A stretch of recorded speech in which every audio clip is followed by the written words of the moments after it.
আসসালামু আলাইকুম প্রিয়াংলার বন্ধুরা, আবু গার্সিয়া ব্ল্যাক ম্যাক্স 3 আজকে রিল রিভিউ করব। নো, এটা রিভিউ হবে না। যাই হোক, black thunder reel spinning reel 4000 এটা রিভিউ করব। এটাও আজকে রিভিউ হবে না। এর কারণ আছে, অবশ্যই আমি আপনাদের বলবো। এটাও আজকে রিভিউ হবে না। আজকে কথা বলবো হচ্ছে শীতকালে 5টা পয়েন্ট নিয়ে কথা হলো। 5টা পয়েন্ট যারা বিগিনার আছেন তাদের জন্য খুবই গুরুত্বপূর্ণ।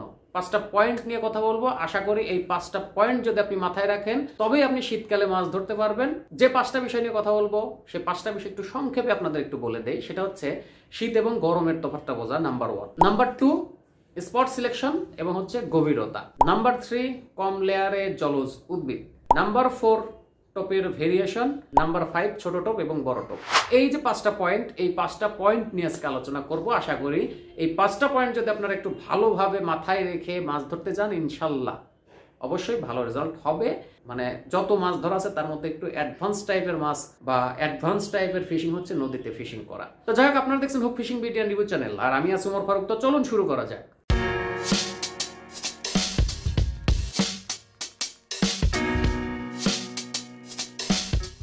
নাম্বার 1 শীত এবং গরমের তফাৎ বোঝা। এখন দেখেন, গরমকালে কম লেয়ারে বেশি হিট হয়, যার কারণে মাছ বেশি লেয়ারে চলে যায়।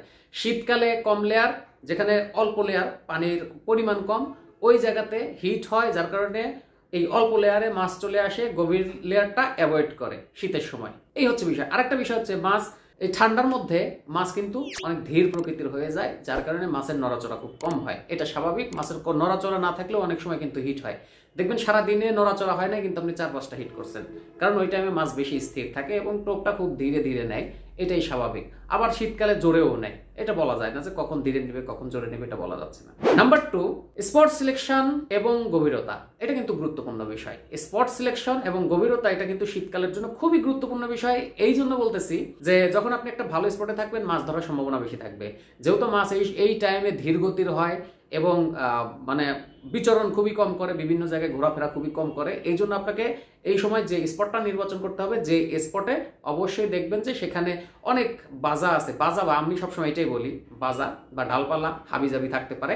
এরকম জায়গা যেখানে বড়শি বাঁধার সম্ভাবনা বেশি, বেঁধে যায়, এইরকম জায়গাতে তখন মাছ বেশি থাকে। এইসব জায়গা থেকে সহজে বের হয় না, যার কারণে আপনারা কিন্তু ওই ফাঁকা জায়গায় খুব কম হিট পান এই শীতের সময়। এটা কিন্তু স্বাভাবিক বিষয়। এখন গভীরতা একটা যে বিষয় আছে, যখন আপনি কম গভীরে যাবেন তখন আপনার মাছ হওয়ার সম্ভাবনাটা একটু বেশি। কারণ হচ্ছে রৌদ্রোজ্জ্বল দিনে যখন রৌদ্র হবে তখন অল্প লেয়ারে পানি কিন্তু একটা মানে হিটের তারতম্য হবে বা হিট একটু কম হবে। এটা স্বাভাবিক। হিট একটু কম হবে এই কারণে পানি একটু গরম হবে, উষ্ণ হবে, তখন কিন্তু মাছ একটু নড়াচড়া করবে বা একটু টোপ খাওয়ার আগ্রহ হবে। কিন্তু একদম ঠান্ডা, এরকম ঠান্ডার মধ্যে কিন্তু মাছ অতটা আগ্রহী হয় না। অর্থাৎ আপনাকে এই স্পট এবং গভীরতা, এখন অনেকেই বলতে পারেন যে, অনেকেই বলেন যে ভাই কতটুকু গভীরতা, কতটুকু গভীরতা, এরকম বলেন। দেখেন 15 এবং 18 ফিটের মধ্যে এইসব লেয়ারগুলো সবসময় মাছের জন্য একদম আদর্শ একটা লেয়ার মাছের জন্য। আর যত গভীরে যাওয়া যাবে তখন সবচেয়ে বড় মাছ, মানে মনস্টার, সুতা কেটে দেওয়ার মতো মাছ হিট হবে। তো সেক্ষেত্রে ওইটা কিন্তু শীতের সময় না, এটা হচ্ছে অন্য অন্য যে সময়গুলো আছে ওই সময়গুলোতে। নাম্বার 3 কম লেয়ারে জলজ উদ্ভিদ। এখন দেখেন, কম লেয়ারে জলজ উদ্ভিদের একটা সমস্যা আছে। এটা কিন্তু সব জায়গায় জলজ উদ্ভিদ হবে না, এটা আপনাকে বুঝে বসতে হবে। এখন কোন কোন জায়গায় জলজ উদ্ভিদ হয়, এখানে দেখবেন যে কিছু কিছু জায়গা আছে বালি থাকে বা পলিমাটি থাকে। এগুলো বেশিরভাগ সময় সব জায়গাতেই হয়ে থাকে না। কিছু কিছু জায়গায়, স্পেসিফিক জায়গায় এই জলজ উদ্ভিদগুলো হয়। অনেক বড় বড় ঘাস হয়, সেটা আমরা উপর থেকে দেখি না, কিন্তু বড়শি ফেললে দেখা যায় বড়শির সাথে অনেক ঘাস চলে আসছে। এখন আপনি যদি ওই জায়গায় টোপ ফেলেন, ওইখানে পানির লেয়ার কম আছে ঠিক আছে, কিন্তু ওই জায়গায় টোপ ফেললে আপনি দেখবেন যে এই টোপটা হারাই যাবে ঘাসের মধ্যে। তো মাছ খুঁজে না পাইলে আপনার টোপ খাবে কেমনে, এই হচ্ছে বিষয়। অর্থাৎ আপনাকে এই জলজ উদ্ভিদ, যে এটার একটা নির্দিষ্ট লেয়ার আছে যে এর মধ্যে জলজ উদ্ভিদগুলো হবে, তারপর থেকে আর জলজ উদ্ভিদ হবে না। অর্থাৎ আপনি যখন দেখবেন যে পানির মধ্যে নির্দিষ্ট লেয়ার থেকে দেখবেন যে জলজ উদ্ভিদের আর উপস্থিতি নেই, ধীরে ধীরে কমে গেছে, তো ওই পাশে এই যে এখান দিয়ে মনে করেন জলজ উদ্ভিদ আছে, তার নিচেই একদম পরিষ্কার, এইরকম জায়গাতে ফেললে আপনার হিট হওয়ার সম্ভাবনা আরো বেশি হিট করতে পারবেন। অর্থাৎ আপনাকে বুঝতে হবে এইটাই যে জলজ যে উদ্ভিদগুলো আছে এগুলো কম লেয়ারে হয় এবং কিছু কিছু লেয়ার আছে যেগুলোতে এগুলো হয় না। ওই রকম একটা পয়েন্ট আপনাকে ফেলতে হবে। আর আপনি যখনই জলজ উদ্ভিদের মধ্যে ফেলবেন বা এরকম ঘাসের মধ্যে ফেলবেন, তখনই টোপ খাওয়ার সম্ভাবনা খুবই কম। Number 4 টোপের variation. দেখেন, টোপের ভেরিয়েশন বলতে আমি কি বোঝাচ্ছি। দেখেন, আপনারা একই টোপ সবসময় ব্যবহার করার চেষ্টা করেন না, এটা করা যাবে না। আপনাদের কি করতে হবে, টোপ একটু কাস্টমাইজ করা শিখতে হবে।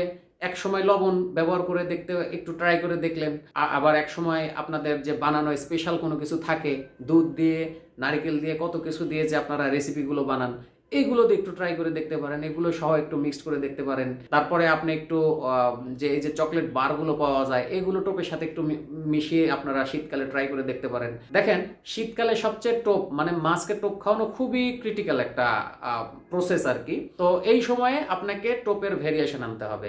অবশ্যই টোপ বিভিন্নভাবে চেঞ্জ করে করে আপনাকে ব্যবহার করতে হবে। যখন বেশি শৈত্যপ্রবাহ থাকবে, পানি বেশি ঠান্ডা থাকবে, তখন একটু লবণ ব্যবহার করবেন। এটা কিন্তু আমার কথা না, আমি আবারও বলতেছি, এটা আমার কথা না। ইভেন এটা ব্যবহার করে আমি মাছও পাইছি গতবার। যাক, এবার শীতের মধ্যে এখনো বের হতে পারিনি, অবশ্যই বের হব, তবে অল্প কয়েকদিনের মধ্যেই। নাম্বার 5, ছোট টোপ এবং বড় টোপ।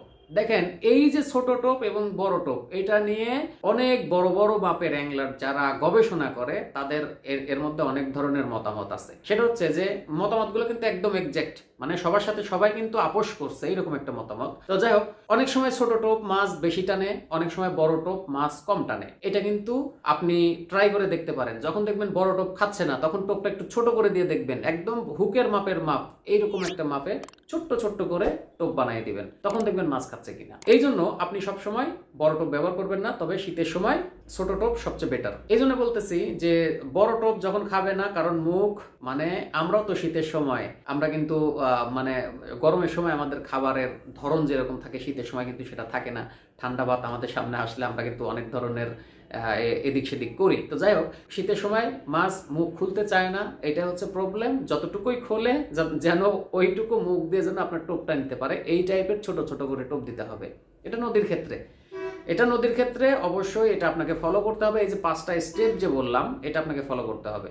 আপনি বড় টোপ দিয়ে বসে আছেন, শীতের সময় অনেক ঠান্ডা, বড় টোপ, এটা কিন্তু খাওয়ার কোনো সম্ভাবনা নেই। কিন্তু ছোট টোপ দিবেন, অবশ্যই সম্ভাবনা আরো বাড়বে। এই যে 5টা টোটাল যে বিষয়টা নিয়ে কথা বললাম, তার ঊর্ধ্বে একটা পয়েন্ট আছে, এই জিনিসটা আপনাদের মাথায় রাখতে হবে। কারণ আমি যত লেকচারে দেই, যত কিছুই বলি বা যত টিপসই দেই, এর মধ্যে মেজর যে প্রবলেম মাছ না হওয়ার, সেটা হচ্ছে আমাদের আবহাওয়াটা বোঝা।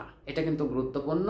আর নদীর স্পট নিয়ে তো আমি কথা বললাম। এখন নদীর আবহাওয়া কিভাবে বুঝবেন বা কখন যাবেন কখন যাবেন না, দেখেন, রৌদ্রুতে যাওয়া, রৌদ্র উজ্জ্বল দিনে না যাওয়া, এটা হচ্ছে একটা বেসিক কনসেপ্ট। রৌদ্র উঠছে, অনেকেই শিকারে গেছি যে হ্যাঁ এখন রৌদ্র হচ্ছে, ভালো হিট হচ্ছে। এখন মানে হিট বলতে পানির হিট হচ্ছে, মাছ কিন্তু হিট হচ্ছে না, এরকম না, মানে ভালো একটা তাপমাত্রার মধ্যে আছে। এরকম সময়গুলো মাছ ধরার জন্য পারফেক্ট। তবে সব এরকম সময় থাকলেও সব সময় কিন্তু মাছ হবে না, এটা একদম আমি লিখে দিতে পারি। আপনি সব সময় নদীতে হিট করতে পারবেন না, যখনই যাবেন তখনই হিট হবে তা কিন্তু পারবেন না। অর্থাৎ আপনাকে অমাবস্যা, তারপরে ফুল মুন, যেমন আমরা যাকে বলি হচ্ছে ভরা পূর্ণিমা, এই সময়গুলো আপনাকে একটু দেখে যেতে হবে। এখন এই দেখার সহজ যে সুবিধাটা, সেটা আমি আমার ডেসক্রিপশন বক্সে দিয়ে দেবো, আপনারা এখান থেকে দেখে নেবেন। অ্যালমানাকের ফিশিং ক্যালেন্ডার, এইখান থেকে যারা এত কিছু বোঝেন না, এত কিছু বোঝার জন্য চেষ্টা করেন না, তাদের জন্য অ্যালমানাক ফিশিং ক্যালেন্ডারটা ভালো একটা সমাধান দিতে পারবে। আপনারা ওই সময়গুলো দেখে দেখে গেলে আপনার হয়তো মাছ ধরার সম্ভাবনাটা বাড়বে। আর মাছ না ধরলেও আপনি এক্সাক্ট সময়টাতে যেতে পারবেন যে হ্যাঁ এই সময়টা এখন মাছ ধরার জন্য পারফেক্ট বা উপযোগী। কারণ অ্যালমানাকের অনেকগুলো ফিশিং ক্যালেন্ডার আছে যেটা একটু এদিক সেদিক আছে, তবে রিয়েল যেটা আছে ওইটাই আমি আপনাদেরকে, এই লিঙ্কটা আমি ডেসক্রিপশন বক্সে এবং কমেন্ট বক্সে অবশ্যই আমি দিয়ে দিব। আপনারা ওইখান থেকে সরাসরি দেখে নেবেন। এখানে প্রত্যেক মাসেরটাই আপডেট করে দেওয়া হয় যে কখন যাবেন কখন যাবেন না। ওটার সাথে আপনারা অমাবস্যা এবং ফুল মুন বা ভরা পূর্ণিমার একটা পাবেন, আইডিয়াটা ওখান থেকে পাবেন। আপনারা দেখবেন নেটে সার্চ করে যে এই মাসের অমাবস্যা কবে, আপনারা দেখবেন ওটার সাথে মিল আছে। ওই সময়টা ওরা খুব মানে মাছ ধরার ক্ষেত্রে খুব একটা ভালো দিন না, এরকমই ওরা উল্লেখ করে রাখছে। তো যাই হোক, ওখানে আপনারা ঢুকলেই বুঝতে পারবেন। তো এই যে কথাগুলো, যতগুলো কথা বললাম, সব কথার ঊর্ধ্বে একটাই সত্য, সেটা হচ্ছে মাছ কখনো আপনি যত ভালো টোপি দেন সবসময় যে খাবে এটা কেউ বলতে পারবে না।